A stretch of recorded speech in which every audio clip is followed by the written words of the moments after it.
Saya lagi perhatikan klasmen sementara Serie A nih teman-teman. Untuk sementara Inter masih berada di peringkat nomor 1, untuk sementara Milan masih berada di peringkat nomor 2. Jarak poin antara Milan dan Inter masih 4 poin, tapi dua-dua tim bisa meraih kemenangan yang penting di akhir pekan ini. Dan Juventus gagal meraih kemenangan lawan Verona, sayang banget ya. Jadi mereka selisih poinnya dengan Inter sekarang semakin jauh, yakni 10 poin. Atalanta bisa menang di pertandingan away mereka, kemenangan yang penting bagi Atalanta pada saat mereka bisa menang di kandang Sampdoria dan tidak kemasukan gol. Berarti Atalanta dan Juve selisih poinnya dengan Inter 10 poin, Milan ya yang paling terdekat 4 poin. Tapi belum aman bagi Inter Milan dan belum pasti bagi Inter untuk menjadi juara Serie A. Walaupun sekarang jarak Juve dan juga Atalanta cukup jauh, tapi jika Internazionale Milan tidak bisa konsisten minimal terus mengoleksi poin from every game, maka bisa saja nanti ya Juventus dan juga Atalanta mendekat ke Internazionale Milan. Dan Milan seperti kita tahu juga akan terus mendekat ke Inter Milan jika mereka bisa terus-menerus meraih kemenangan seperti yang baru saja mereka meraih kemenangan lawan AS Roma. Yang pertama saya ingin bahas bahwa pertandingan antara Inter versus Genoa, ya kita lihat dari line up bahwa memang Inter tidak banyak melakukan perubahan. Antonio Conte tidak banyak melakukan perubahan dan Conte selalu melakukan hal seperti itu, bahwa ia jarang melakukan rotasi kecuali ada pemain yang cedera atau ada pemain yang tidak bisa tampil karena suspended. Dan di game ini Hakimi suspended, berarti Matteo Darmian masuk. Apakah Matteo Darmian akan sulit untuk menjalin kerjasama dengan rekan-rekan yang lain? Dari awal saya sudah yakin tidak, karena Darmian juga dalam beberapa kesempatan ya dikasih peluang oleh Antonio Conte untuk main sebagai starter atau juga sebagai pemain pengganti. Jadi ia juga sudah mulai build up chemistry dengan para pemain lainnya yang biasa tampil sebagai starter. So in this game, right, Inter versus Genoa, dari awal memang kita tentu sudah yakin bahwa Inter akan meraih kemenangan on paper, tapi bukan berarti mereka akan serta-merta meraih kemenangan tanpa juga bekerja keras. Saya menyaksikan game ini dan saya perhatikan bahwa semua pemain Inter bekerja keras. Para pemain bermain secara kolektif untuk bisa menerobos lini pertahanan Genoa dan mereka mampu mencetak 3 gol. Proses gol dari Inter Milan juga kita lihat melibatkan beberapa pemain untuk menjalin kerjasama.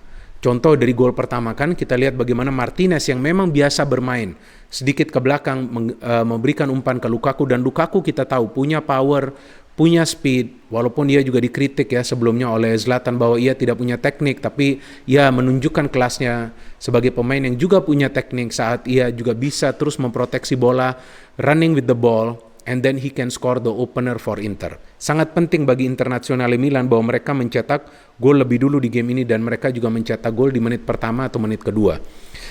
So what will happen? Ya Genoa juga tentu coba untuk mencetak gol agar bisa menyamakan kedudukan. Nah, hebatnya Inter bahwa mereka punya penjaga gawang yang sudah lama berada di tim ini, Handanovic. Saya ingat tahun 2012 ya dia gabung ke Inter. Artinya untuk musim 2012-2013. Dan sekarang ia sudah menjadi penjaga gawang yang juga selalu diandalkan dalam setiap pertandingan. Walaupun kita tahu usianya tidak muda lagi. Tapi pada saat defense Inter bisa dipenetrasi, kita sering melihat bahwa Handanovic bisa melakukan juga save-save yang krusial saat di game lawan AC Milan dan juga di game lawan Genoa ini. Coming into the second half, tentu Inter tidak ingin hanya menang dengan 1-0, belum save. Genoa juga terus memberikan pressure ke defense Inter, tapi problemnya mereka tidak bisa menembus lini tengah Inter yang memang juga di game lawan Milan tampil solid. Ya, kita tahu bahwa Barella di sini adalah pemain yang sangat berpengaruh bersama juga dengan Brozovic. Jadi untuk bisa mengejar ketertinggalan dari Inter, Genoa ada melakukan beberapa perubahan pemain. Ya, salah satunya yang masuk di sini kita lihat adalah Gianluca Scamacca yang saya kira dalam beberapa pekan terakhir juga dirumorkan akan gabung ke klub besar lainnya di Serie A. Tapi untuk sementara dia masih berada di Genoa dan Genoa coba ya terus-menerus untuk bisa melakukan gebrakan ke defense Inter. Ya, tapi jika mereka tidak bisa memenangi duel di lini tengah, akan sulit bagi mereka untuk memberikan pressure kepada para pemain Inter di defense.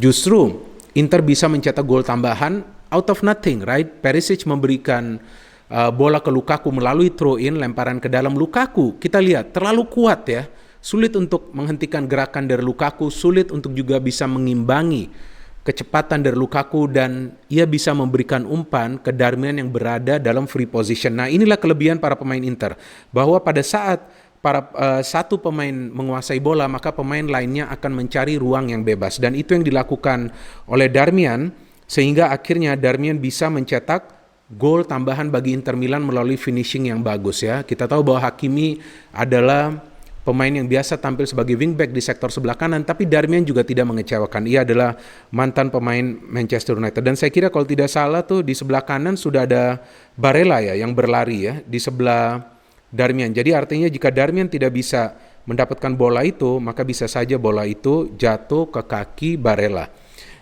So Inter sebetulnya sudah puas saja nih ya dengan bisa unggul 2-0.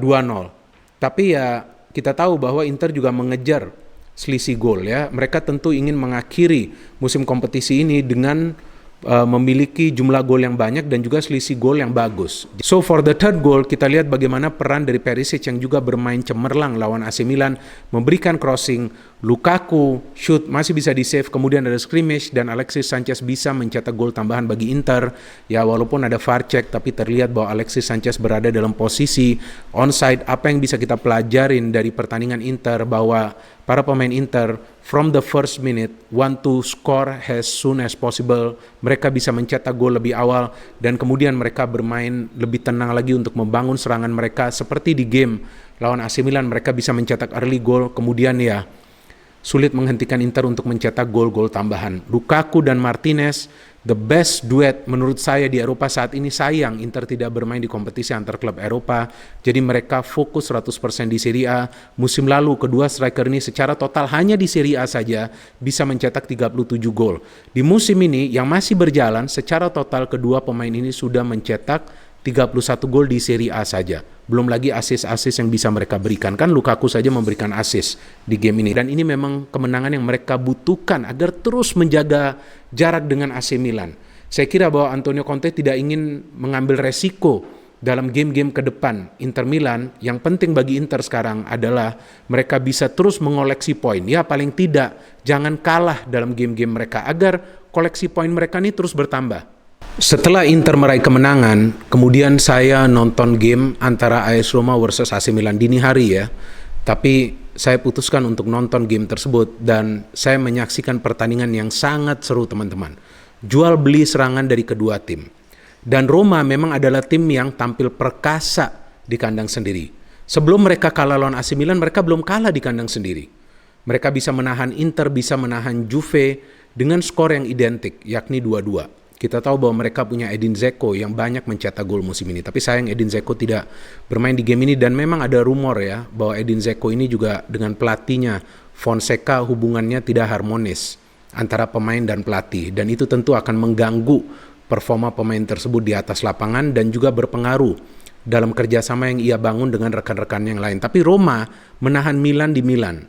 Benar kan? Dengan skor 3-3. Saya juga membuat konten review dari game tersebut dan saya jelaskan bahwa salah satu kesulitan Milan berada di lini pertahanan, ditambah juga dengan penjaga gawang Tatarusanu pada saat itu bermain dan ia kemasukan 3 gol. Ada beberapa gol yang tampak dengan mudah para pemain Roma bisa mencetak ke gawang Tatarusanu. Tapi di game ini kita tahu bahwa Milan bermain dengan pemain-pemain andalannya. Kita tahu Bennacer memang tidak bisa bermain sebagai starter dan ia juga masih berada dalam kondisi pemulihan ya cederanya sehingga ia tidak bisa bermain di game ini. Tapi ya bagusnya di sini Kessie dan juga Tonali bisa bekerja sama yang baik dan Tonali juga aktif membangun serangan. Jadi tidak hanya bergantung kepada Hakan Çalhanoğlu. So if Hakan is tightly marked, akan ada pemain lain yang maju untuk mendukungnya yakni Tonali. Satu pergantian juga yang dilakukan AC Milan di line up mereka lawan Roma ini ya.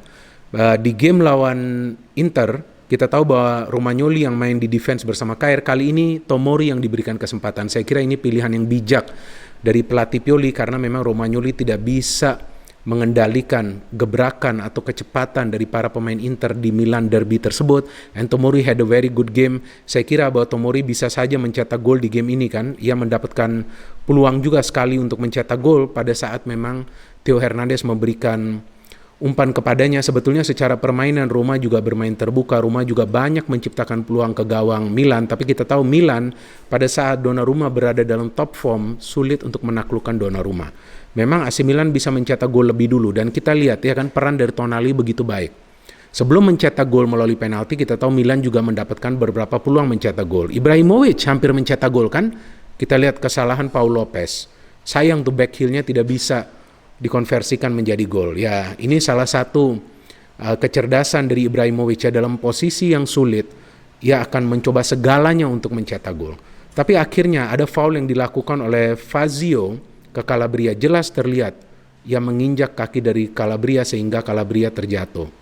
Dan Kessie bisa mengeksekusi penalti ini. Gol ke-8 dari Kessie dan 7 diantaranya Kessie mencetak gol melalui proses penalti. Benar kan? Dan total Milan sudah mendapatkan 15 penalti musim ini. Ya, kenapa mereka mendapatkan begitu banyak penalti? Karena permainan Milan tuh menyerang. Mereka cepat membangun serangan ke pertahanan tim lawan. Tapi Roma juga tidak ingin kalah, mereka terus menyerang. Mereka coba untuk membalas gol yang dicetak oleh Milan dan akhirnya mereka bisa mencetak gol melalui Veretout. Kita tahu ini Veretout ini adalah pemain yang memang diandalkan, pemain asal Prancis. Good passing by Spinazzola, right? And dia bisa mencetak gol yang indah, ya. Sulitlah bagi Donnarumma untuk menghadang atau menghalau tendangan dari Veretout tersebut ya. Dan kita lihat di sini ada sedikit hilangnya konsentrasi dari para pemain Milan yang tidak melakukan pressure ke Veretout, padahal ia adalah pemain yang datang dari second line. So at 1-1, what can Milan do? Milan have to score a goal, right? Nah, mereka menarik keluar Zlatan, memainkan Leao. Ya, apa manfaatnya memainkan Leao? Karena Leao pergerakannya juga akan liar. Dan akhirnya Rebic bisa mencetak gol setelah mendapatkan umpan dari Salamakers. Kita melihat bahwa Rebic melakukan pergerakan yang sangat indah, memutar badan dan melakukan shooting hingga bisa mencetak gol kedua bagi Milan di game ini dan juga membawa Milan meraih keunggulan. Roma mendapatkan banyak chance setelah ini, tapi tetap saja kita lihat Donnarumma bermain cemerlang. He made a lot of saves. Dan yang penting bagi Milan bahwa sebetulnya di game ini mereka juga bisa menjaga kekuatan mereka di lini tengah. Karena saya melihat Milan menang di lini tengah nih. Tonali bermainnya bagus sekali. Ia aktif ikut menyerang. Ia juga beberapa kali bisa merebut bola dari kaki para pemain Roma. Kita tahu ia tampil mengecewakan lawan Inter. Tapi di game ini ia bermain bagus sekali. Dan Roma akhirnya kalah untuk pertama kalinya di kandang sendiri lawan Milan. Ya, Milan sudah bangkit kembali di 2 game sebelumnya Milan kalah lawan Inter dan Spezia di Serie A. Karena sudah saya jelaskan mereka kalah agresif. Para pemain dari tim lawan bermain keras, Milan kurang keras. Tapi di game ini mereka bermain keras, mereka bermain direct, mereka terus menyerang agar bisa terus mencetak gol. Banyak peluang dari Milan. Sayangnya Ibra juga tidak bisa menyelesaikan beberapa peluang yang ia dapat. Selain juga off target, ada juga kan tadi kesalahan dari Paul Lopez yang gagal ia konversikan menjadi gol. Pinternya Pioli di pertandingan lawan AS Roma terlihat bahwa ia menginstruksikan para pemain yang berada di lini tengah Milan untuk shoot onside. Ya, jika mereka mendekati kotak penalti pertahanan dari Roma dan juga pada saat mereka berada di lini tengah mereka perlu bergerak secara Spartan. Ya, artinya mereka perlu cepat bergerak secara individu dan itu dilakukan oleh para pemain Milan. Bahkan Krunic yang masuk sebagai pemain pengganti menggantikan Rebic hampir saja mencetak gol kan pada saat ia melihat Paul Lopez berada out of position, sudah keluar dari garis gawangnya. It was an entertaining game. Saya sangat menikmati nonton pertandingan antara AS Roma lawan Milan dan saya kira Milan bisa meraih kemenangan yang krusial karena dengan menang mereka terus mendekati Inter Milan dari segi poin. Ya, memang musim masih panjang, apa saja bisa terjadi dan bagi AC Milan jika mereka bisa mempertahankan form mereka seperti lawan Roma, saya kira mereka akan sulit ditaklukkan oleh tim lainnya di Serie A di sisa pertandingan musim ini. Ya, kunci kemenangan dari Milan lawan AS Roma adalah kreatif dan juga agresifnya lini tengah. Itu yang membantu mereka bisa mencetak tambahan 1 gol. Walaupun lini pertahanan mereka menurut saya tetap saja masih bisa diterobos oleh para pemain AS Roma. Ya, itu yang memang masih menjadi kelemahan dari AC Milan. Ibra tidak mencetak gol, it's no problem, at least other players can score. Dan itu sangat penting, jadi tidak hanya bergantung kepada Ibrahimovic. Oke lah dia bermain sebagai starter, ia memberikan semangat ke rekan-rekan yang lain ya. Sepertinya pemain-pemain lain Milan pada saat Ibra bermain dengan semangat yang luar biasa. Ya, tapi juga perlu ada pemain-pemain lain yang mencetak gol dan di game ini terlihat Rebic bisa mencetak gol melalui open play. Jadi secara keseluruhan permainan Milan ini bekerja untuk mencetak gol ya dan juga bekerja untuk bisa menghalangi AS Roma memenangi lini tengah. Artinya the magic circle dikuasain oleh AC Milan. Kita tunggu saja pertandingan selanjutnya dari AC Milan dan juga Inter Milan di next games mereka. Saya kira akan semakin seru sisa musim dari Serie A musim ini. Dan bagi teman-teman, silakan kalian jika ingin memberikan komentar di kolom komentar di bawah video ini, kira-kira apa analisa kalian dari pertandingan antara Inter versus Genoa dan juga Roma versus Milan. Good wins for both teams and we wait for the next matches. No hate, only football. Salam sepak bola.